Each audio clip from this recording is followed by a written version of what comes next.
Overload वाहनांविरोधात मनसेनं मुक्त महाराष्ट्र या नव्या मोहिमेला सुरुवात केली आहे। ओव्हरलोड वाहनांमुळे होणारे अपघात आणि निष्पाप नागरिकांचे बळी टाळण्यासाठी कठोर कारवाईची मागणी मनसेकडून करण्यात आली आहे। मनसे मुंबई शहराध्यक्ष संदीप देशपांडे पदाधिकाऱ्यांसह पनवेल येथील परिवहन कार्यालयाला भेट देणार आहेत। ओव्हरलोड वाहनांवर कारवाई करण्याबाबत प्रशासनाकडे मागणी केली जाणार आहे।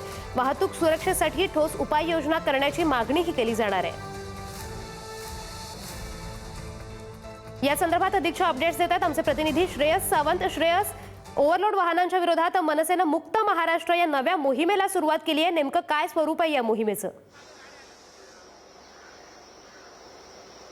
खऱ्या अर्थानं आता आक्रमक पवित्रा मनसेने सुद्धा घेतल्या। या सगळ्या बाबतीत जरी पाहायला गेलं तरी वर्जळ वाहनं जी आहे, जी ओव्हरलोड वाहनं आहेत, ती जेव्हा रस्त्यावर चालतायत तेव्हा त्यांच्यामध्ये कुठला तरी नियम असला पाहिजे का, हा सगळ्यात मोठा प्रश्न आता उद्भवतोय।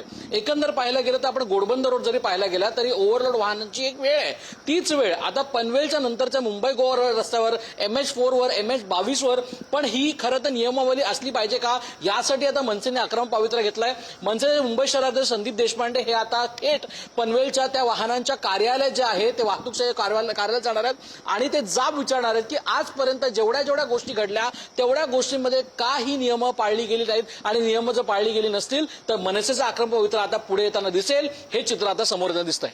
जी धन्यवाद श्रेयस, दिलेल्या या सविस्तर माहितीबद्दल।